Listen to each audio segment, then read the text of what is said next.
Assalamualaikum. Oke, sekarang kita coba ke Bukit Jabal yang berada di apa ini? Petung Sewu. Apa? Petung Sewu apa? Bunda Sewu. Ya itulah di Cacai. Tempat base campnya ya, lumayan ramai bro yang naik. Hampir kurang lebih 40-50 orang akhir pekan. Oke, mari kita mulai perjalanan dari pos pendakian Sumber Bendo, Desa Petung Sewu, Kecamatan Dawu, Kabupaten Malang. Let's go.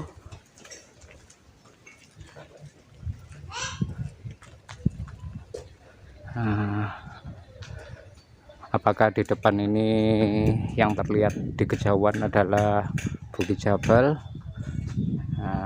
Saya nggak bisa menjawab. Mari kita daki.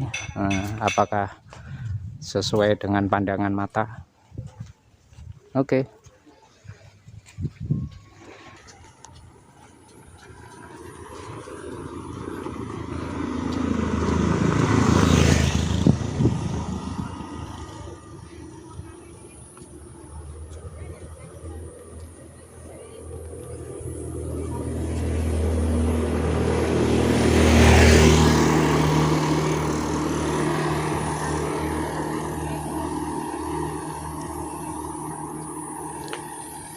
Area perkampungan terlihat cukup lengang, entah memang suasananya begini atau karena hari Minggu.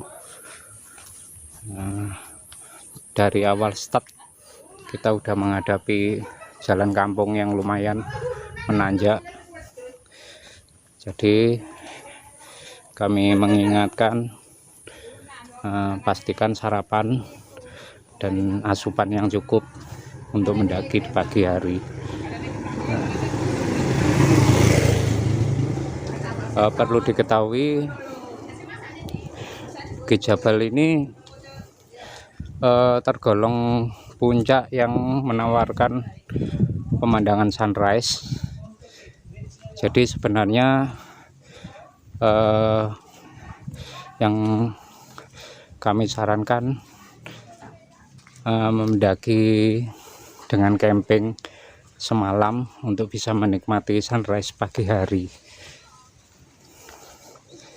Kecuali mau berangkat jam 2 malam misalkan, itu ya juga bisa. Kalau nggak mau camping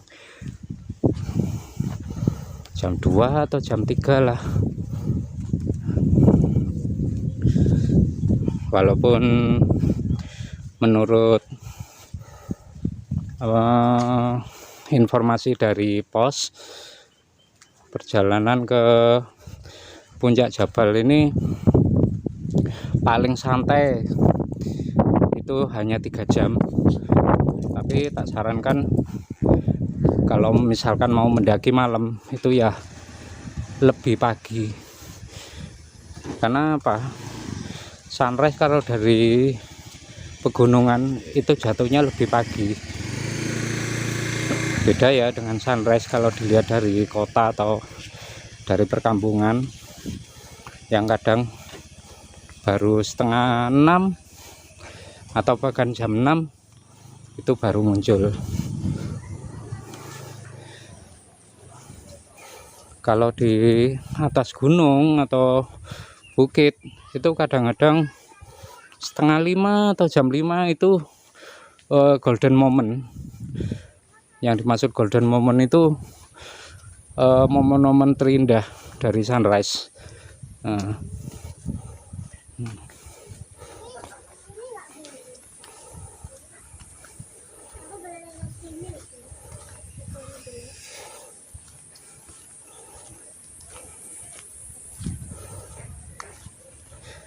Oke, jalannya terus naik.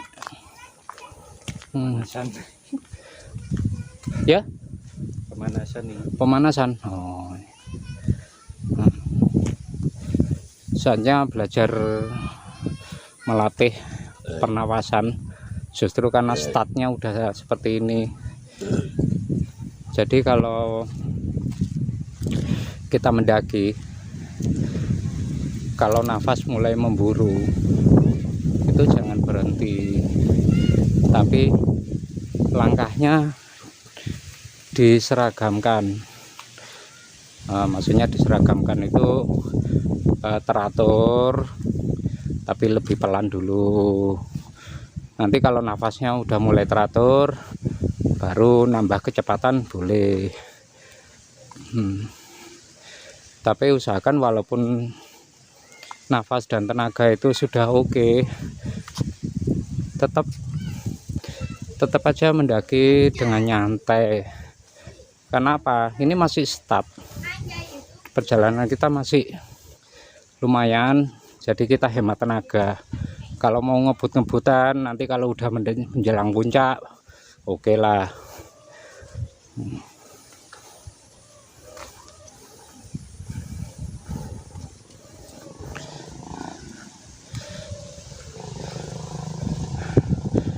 Entah yang di depan itu Bukit Jabal atau bukan, yang jelas bukitnya kelihatan cakep. Bulat runcing seperti apa ya? Oh seperti bukit ya.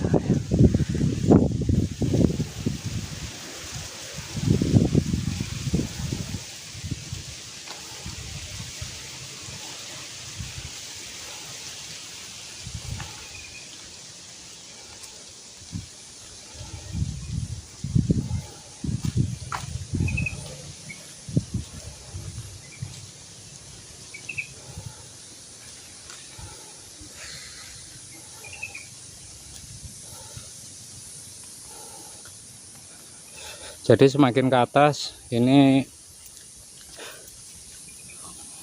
perkampungannya semakin dekat dengan semakin terjal. Maksudnya di sisi kiri kita itu lembah atau mungkin aliran sungai.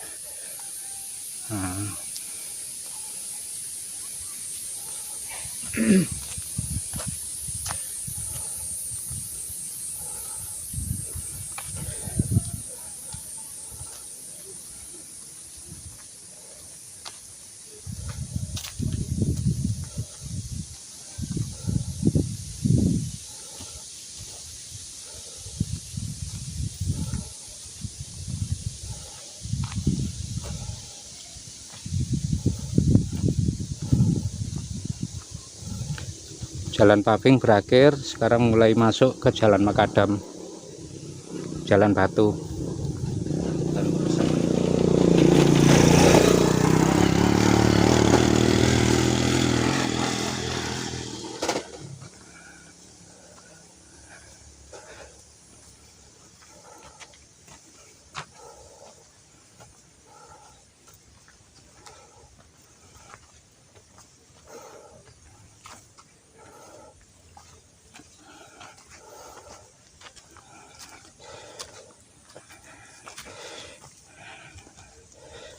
Dalam pendakian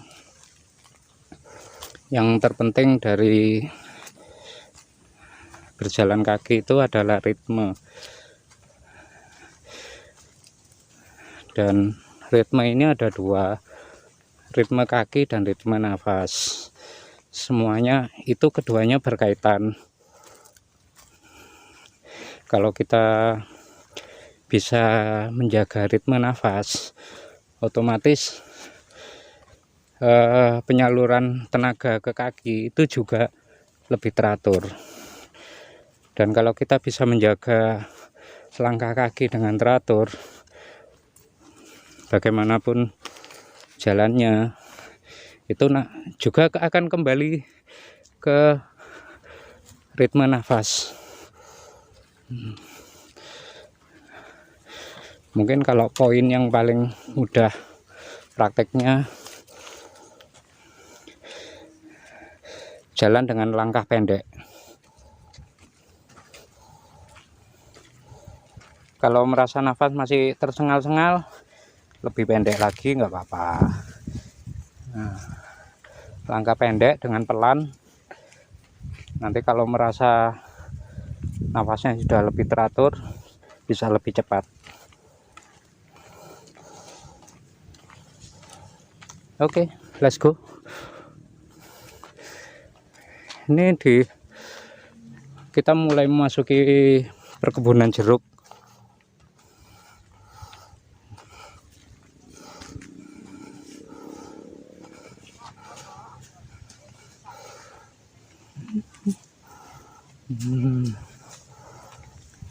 Ingat ya, jangan tergoda. Ini jeruk punya orang loh, jangan dipetik.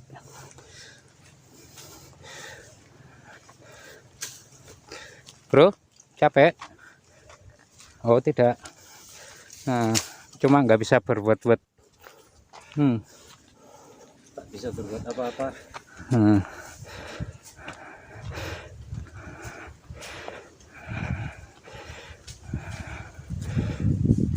Kenapa sih mendaki itu langkah yang bagus, pendek tapi cepat, daripada langkah panjang?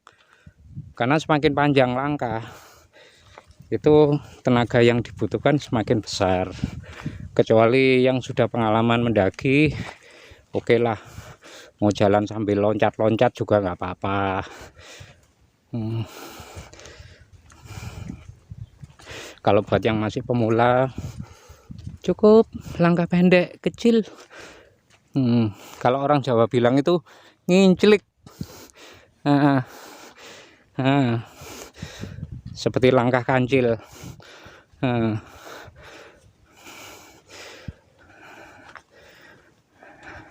Biar distribusi tenaga itu kuncinya kan dari pernafasan.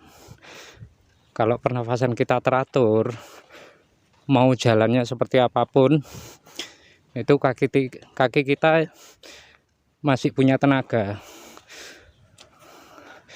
Kalau nafas kita udah ngos-ngosan, tersengal-sengal, itu sebenarnya berpengaruh ke langkah kaki. Dalam arti nanti kalau jalannya terjal, gampang capek.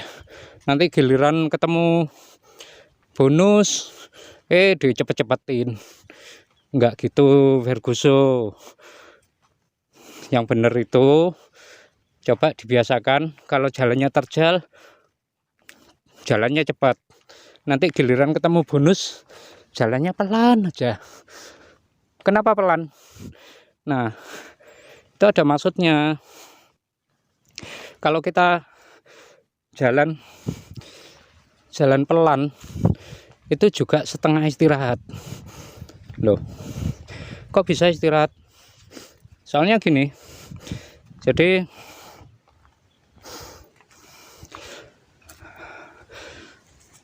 semakin sering kita berhenti, itu justru sebenarnya makin capek. Kalau dalam standar pendakian, terutama untuk pemula, jalan 2 jam, itu istirahat 15 atau setengah jam. 15 menit lah, jangan setengah jam. Oke, itu teori yang memang benar. Nggak ada yang salah. Tapi masalahnya kalau dipraktek, 2 jam itu jalan yang gimana dulu? Jalan datar atau jalan yang jalur sangat terjal? Kalau saya bilang itu jalur cium lutut, yang mana yang biasanya ada di kemiringan elevasi sekitar 50 derajat ke atas. Nah, itu jalurnya memang lumayan. Nah, tapi kalau kita pakai patokan teori 2 jam jalan, 15 menit berhenti, itu sebenarnya juga bukan teori sih. Apapun jalannya, medan yang kita lalui, usahakan tetap pakai patokan itu. Kenapa? Biar kaki ini beradaptasi dengan tenaga yang kita punya. Beradaptasi dalam arti kaki itu walaupun beban medannya berat atau ringan, dibiasakan 2 jam 2 jam 2 jam, itulah yang namanya ritme.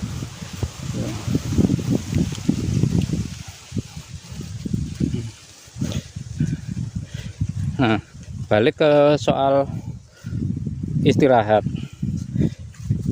Kalau dari pengalaman saya, waktu awal-awal saya masih mendaki, masih awal-awal menjadi mendaki, itu maunya sih, namanya juga capek ya, jalan setengah jam, istirahatnya setengah jam, jalan setengah jam, istirahatnya bisa 1 jam. Kelihatannya memang enak sih, tapi dengan cara seperti itu, capek kita nanti apa ya, kalau istilahnya, kalau orang Jawa bilang itu totalan buri. Nah, bener enak di depan. Nah, efeknya apa? Pertama, kita nanti bener-bener ngerasa capek saat di puncak atau di tujuan akhir, atau bahkan saat mulai malam itu baru capeknya kerasa. Nah, ketawanya dari mana? Iya, tidurnya jadi seharian, sampai kadang bangun kesiangan. Nah, itu yang pertama. Yang kedua, kita akhirnya untuk sampai ke tujuan, entah itu puncak atau camp area yang kita sepakati, yang kita rencanakan, itu yang jelas akan jauh lebih lama. Ya gimana nggak lama, jalannya setengah jam, istirahatnya setengah jam, kapan nyampainya? Nah, kebetulan ini di depan kita ini bonus, jalannya mendatar. Justru pada saat jalan mendatar, tenaganya, powernya jangan di los. Oh, mumpung jalan datar, ayo jalan cepet. Enggak, nyantai aja, nyantai. Kenapa nyantai? Yaitu hemat tenaga. Yang kedua, kita setengah istirahat. Loh, kok bisa? Jalan pelan itu sama aja istirahat. Makanya kenapa tadi kalau bisa metodenya dibalik, Pak, monggo. Kalau bisa metodenya dibalik. Kalau ada jalan terjal, usahakan jalan cepat, giliran ada bonus pelan-pelan. Berhenti istirahat itu memang apa istilahnya, ya mengembalikan tenaga kita, mengistirahatkan otot. Tapi kalau terlalu lama, itu ibarat kalau mesin dia kembali menjadi dingin. Akibatnya apa? Begitu kita jalan lagi, ya kita manasin mesin lagi. Saya ada trik. What? Istirahat tapi tetap bergerak. Nah, begini. Kita berhenti, semua duduk, tapi kita tetap gini. Jalan. Ya, jalan di tempat.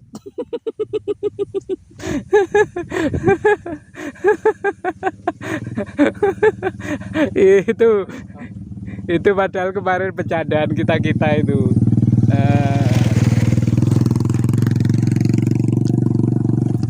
Intinya gini, ada banyak trik atau tips untuk beristirahat tanpa harus kehilangan tenaga. Kita kan tujuannya istirahat itu kan untuk menghemat tenaga, untuk mengembalikan nafas, ya otot, ya juga mengendorkan sedikit saraf kita.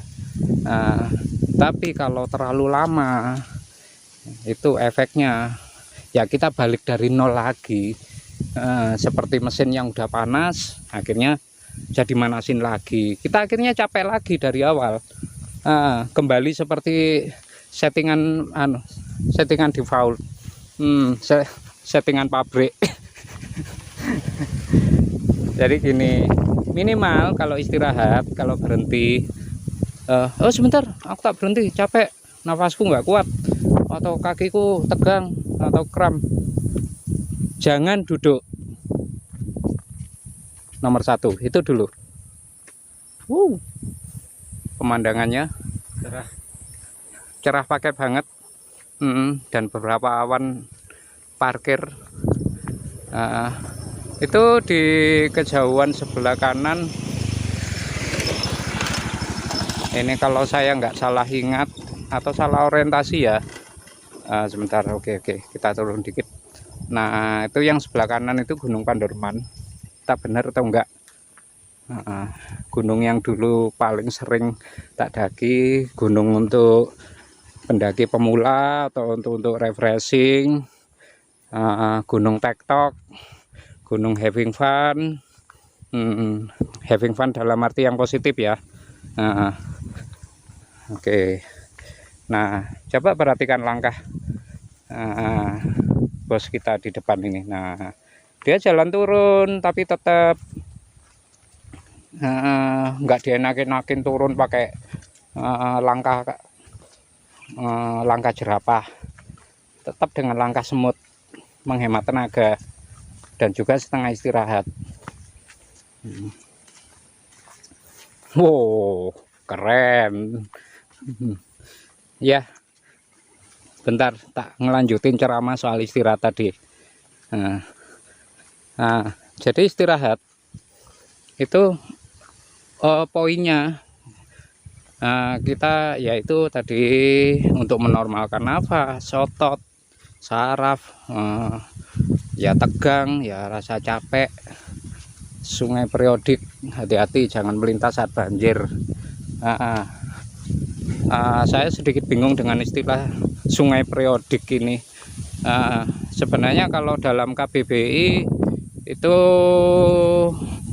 mungkin lebih tepat disebut sungai temporer. Apa? Curah. Kok curah? Apa? Sungai hujan. Itu atau apa? Apa sih jenenge iki? Curah. Curah hujan. Itu. What? Curah apa ya? Oke, ya. Sungai tak ada hujan. Sawah be. Yang mengalir like musim hujan tok. Lah iya, itu namanya sungai tak ada hujan. Itu istilahku sendiri ya, sungai tak ada hujan. Sebenarnya ada kalimat yang ada istilah yang lebih tepat, tapi saya lupa. Apalagi ini Mas Bro satu ini kayaknya lebih lupa lagi nih. Intinya sungai yang hanya mengalir saat musim hujan, dan itu apa? Enggak, karena petunjuk ya munggah ta. Dan itu kalau saya punya istilah paling tidak itu sungai temporer, bukan sungai yang sepanjang musim dia tetap dialiri air. Nah, itu muncul istilah baru sungai periodik. Mungkin maksudnya periodik itu yaitu mungkin kalau zaman dulu disebut periodik oke lah, karena zaman dulu musim kemarau maupun musim hujan itu sudah predictable, artinya udah punya schedule. Kalau sekarang kan udah anomali cuaca kan, kita nggak bisa lagi menyebut sekarang musim hujan atau musim kemarau, karena nyata-nyata walaupun kemarau berapa hari kemarin Kota Malang juga ada hujan lokal yang hanya entah itu satu kelurahan atau satu kecamatan. Bahkan kemarin ada cerita unik, hujannya hanya satu rumah, itu di Jabung, Kecamatan Jabung, Kabupaten Malang. Mungkin kalian bisa lihat beritanya di googling aja, hujan satu rumah. Oke, jadi kita kembali ya ke soal istirahat tadi. Poinnya itu agak repot ya sebenarnya kalau dijelaskan dengan kata-kata, harus dengan praktek. Tapi nanti kita praktekkan di atas saja, karena ini jalannya masih jalan manusia. Maksudnya jalannya masih beradab. Tak kasih poinnya dulu. Jadi istirahat itu, tapi karena bagian tubuh yang paling aktif dalam pendakian itu kan jelas kaki, otomatis karena otot dan persendian itu terforsir. Nah, kalau nggak mau pakai istilah dengan analogi turun mesin, mesin dingin, nanti manasin lagi. Ya kaki itu jangan sampai santai. Salah satu kaki bisa santai itu kan pas duduk.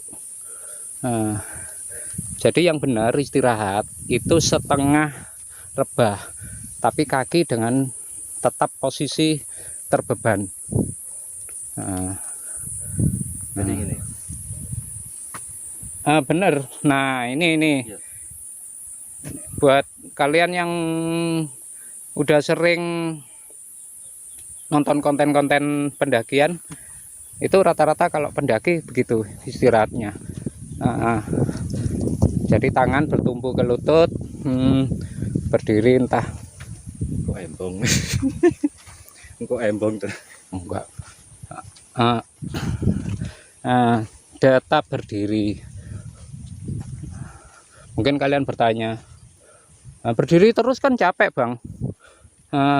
Iya bener, kelihatannya capek, tapi itu sebenarnya hanya menjaga supaya otot-otot kita itu nggak merenggang. Maksudnya kita udah forsir sekian jam, minimal 2 jam, lalu tiba-tiba otot itu tanpa beban. Apa ya, karena saya bukan dokter ya, agak susah kalau jelasin. Intinya kaki itu harus tetap ada beban, entah itu ditekuk, entah lurus, terserah. Kenapa? Biar nggak kaget. Kagetnya gimana? Kalau kaki mulai mendingin, mulai terasa dingin, mulai terasa enak, terasa ringan, kemudian keringat kita mulai kering. Nah ini bahaya ini. Dan soal keringat itu nanti ada penjelasannya lagi. Poinnya aja, kita nggak disarankan untuk istirahat, dan entah itu berhenti, entah rebahan, jangan terlalu lama. Dalam kondisi tertentu 15 menit di atas gunung itu bisa membahayakan. Nah itu nanti ada penjelasannya lagi kenapa membahayakan, karena cuaca di gunung itu ekstrim. Kita nggak pernah tahu apakah kita bakal kena hipotermia atau hipoksia atau berapa jenis penyakit gunung yang rata-rata itu berawal dari istirahat atau camping di tempat yang berangin. Itu nanti ada penjelasan lain lagi. Kita tetap fokus ke soal istirahat ya. Jadi poin pertama itu tadi, kaki jangan sampai kehilangan beban. Jadi kita duduk tapi tetap kaki itu menapak dengan beban, entah itu bersandar di tebing atau seperti cara tadi, berdiri dengan tangan menumpu ke lutut. Poin kedua,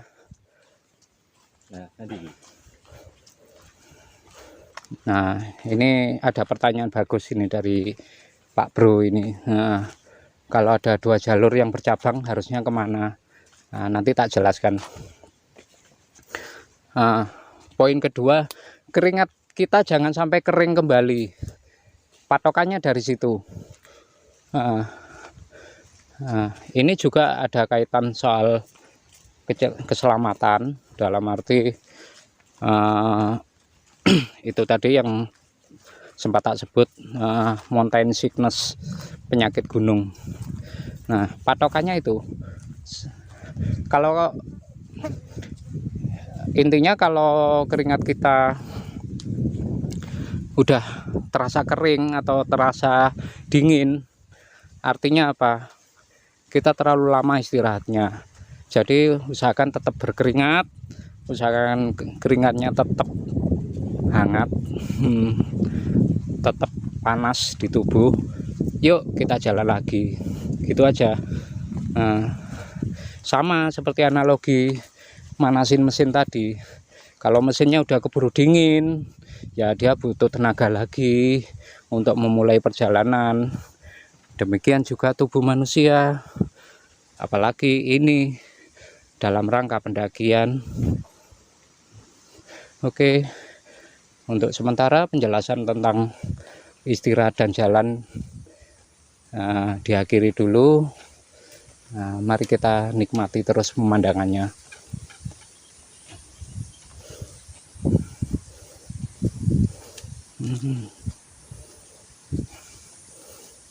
Gimana Pak Bro?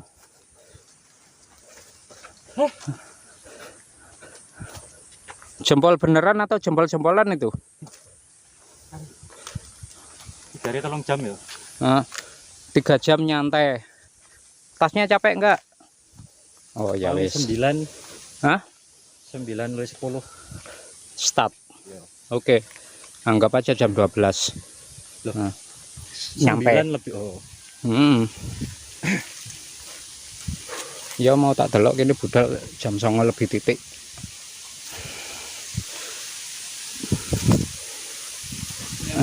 Angin sepoi-sepoi lumayan menyejukkan fisik, tapi ya tetap jangan lengah. Angin gunung itu bisa enak, bisa sejuk, bisa juga membahayakan, terutama bagi yang belum berpengalaman.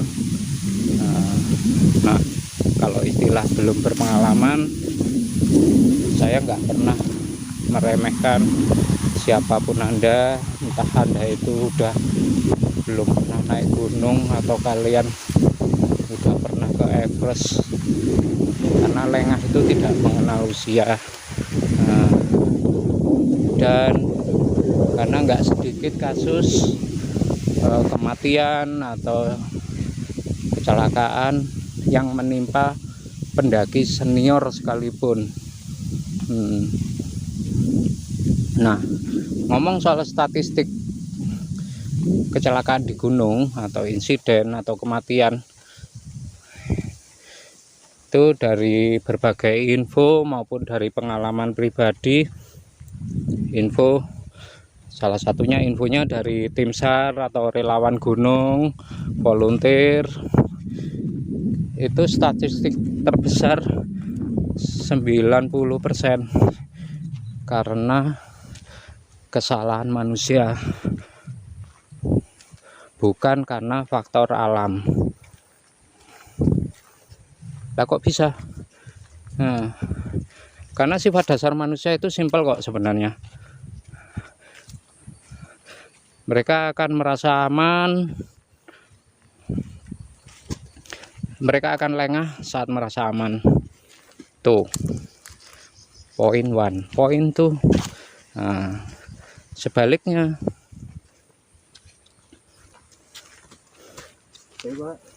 Pak, monggo. Sebaliknya, manusia suka lengah, suka teledor. Oh, gimana sih kalimatku tadi? Manusia suka lengah, suka teledor saat merasa dirinya atau lingkungannya aman. Tapi saat menghadapi sikon yang berbahaya, mereka akan super duper hati-hati. Nah, lalu gimana maksudnya? Maksudnya gini. Ini berapa contoh dari kasus pendaki yang sudah berpengalaman. Karena mereka udah mentang-mentang pengalaman.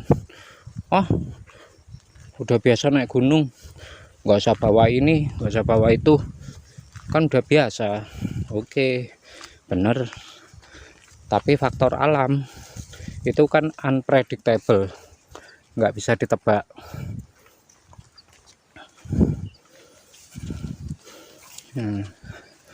Nah, walaupun kita sudah lebih pandai membaca unpredictnya alam, tetap aja ada istilah failure. Oh,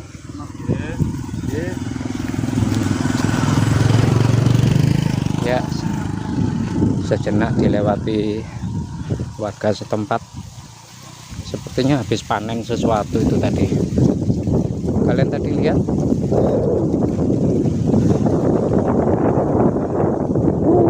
anginnya. Bentar. Kayaknya untuk soal statistik tadi kita pause dulu, kita keep dulu, kita ngobrolin lain. Ini karena daerah medannya mulai, bukan karena mulai menanjak, tapi pemandangannya mulai indah, seindah bidadari.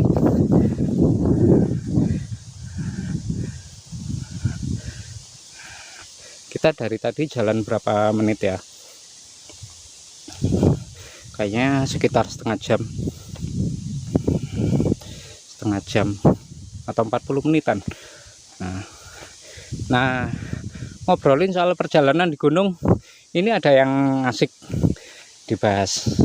Asiknya apa? Kita balik ke pelajaran di sekolah, pelajaran yang sebenarnya sifatnya basic banget. Yuk kita belajar matematika sejenak, juga belajar fisika. Jadi gini, kenapa saya bisa memprediksi berapa lama yang sudah tak tempuh, atau berapa lama waktu, atau seberapa jauh yang sudah tak tempuh. Itu ada patokan mudah. Jadi gini, kecepatan jalan kaki manusia itu rata-rata 5 kilo per jam. Dengan catatan 5 kilo itu rata-rata ya. Oh ya, ini ada sekali lagi ada pelang Bukit Jabal 1,7 M. Oh maaf, 1,7 kilo maksudnya. Nah ini relate dengan yang kita bahas sekarang ya. Oh Bukit Jabal kurang 1,7 kilo, berarti dekat dong. Ya dekat kalau ukuran untuk orang kota. Orang kota maksudnya yang udah biasa jalan kaki ya. Nah oke, balik ke soal 5 kilo per jam itu tadi. Jadi gini, langkah kecepatan manusia rata-rata jalan, dengan catatan jalan kaki di tempat datar, di aspal, di kampung, di perkotaan, di pedestrian, trotoar atau manapun, itu 5 kilo per jam. Kalau ada yang biasa jalan cepat kayak saya misalkan, itu bisalah 5,5 kilo. Untuk orang yang yang biasa jalan super nyantai, Pak monggo, paling parah lah itu 4 kilo per jam. Tapi itu pun ya juga jarang. 4,5 kilo per jam lah, itu udah kecepatan paling lambat dalam standar jalan kaki manusia. Manusia ya, bukan citah. Citah. Tanjakannya ganteng. Oh ganteng. Tanjakannya gitu. Ganteng mana sama dirimu? Loh. Oh, tanjakannya mulai cakep, kata Mas Bro. Yuk kita sambil ini saya juga lagi ngobrol sambil menanjak. Mungkin dari beberapa kalian yang paham yang tak maksud. Nah, kecepatan jalan kaki manusia standar itu 5 kilo per jam. Nah, kalau di gunung gimana? Kalau di gunung, kalau diambil rata-rata itu hanya 3 kilo per jam. Dengan gradien atau kemiringan atau tanjakan seperti depan ini, tak ambil rata-rata itu 3 kilo per jam. Lalu gimana kalau yang ekstrim? Nah, ekstrim itu kalau kita mungkin dari kalian yang pernah lihat konten kami yang di Pelawangan atau di mana, Bodokasu. Nah, di sana ada berapa ruas jalur cium lutut yang gradiennya kurang lebih 50, bahkan bisa sampai 55 derajat. Nah, itu untuk berapa manusia, terlepas entah dia jalannya cepat atau dia gemuk atau apalah, itu bisa sampai 1 kilometer per jam. Itu udah batas maksimal, batas paling lambat maksudnya. Nah, ini ada plang base camp Bukit Jabal. Udah tinggal 1,6 kilo. Berarti barusan kita naik 100 meter. Maaf, bukan naik. Kita menempuh jarak 100 meter.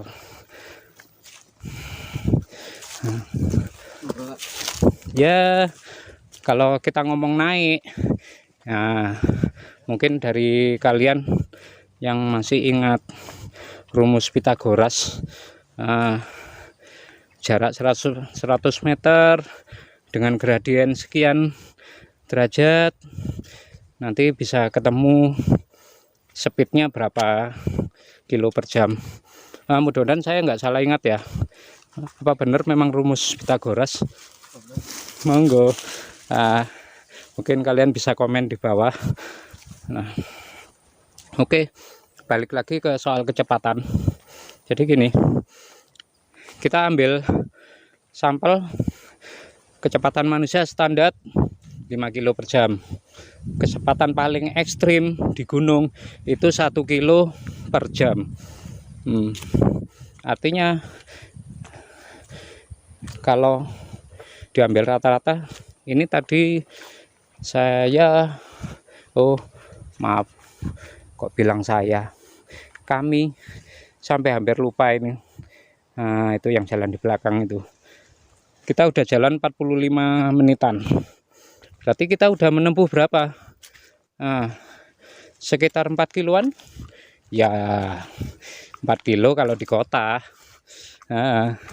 Hitung aja kalau speednya ternyata hanya 3 kilo per jam. Berarti dari tadi kita masih jalan sekitar 2 jam. 2 kilo lebih. Nah, itulah hitung-hitungan kalau di gunung. Nah, ada lagi sebenarnya speed yang lebih parah dalam arti ini sudah bukan grade untuk pendakian, tapi di atasnya yaitu panjat tebing. Nah, definisi dari pemanjatan atau jalur memanjat itu saat tangan dan kaki ikut bergerak. Jadi kita pilah ya, kalau masih pendakian artinya kita masih hanya butuh kaki, walaupun mungkin tangan ini dibutuhkan hanya untuk belen aja, untuk pegangan cari pegangan di sekitar. Akhirnya kita dapat bonus berupa pemandangan indah, landscape. Jadi ini tak jelaskan lagi.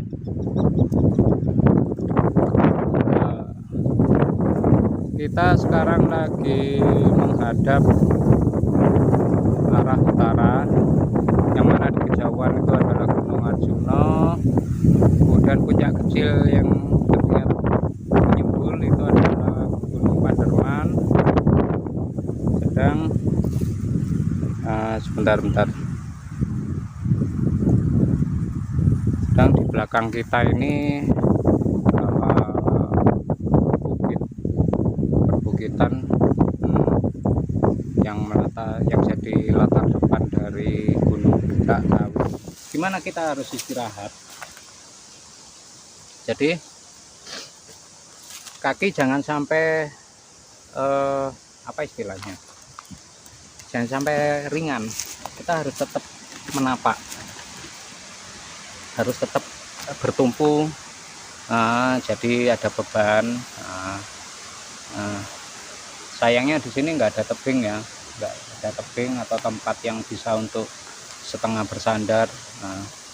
Nah, cara kedua seperti yang tadi, sebentar tak minum.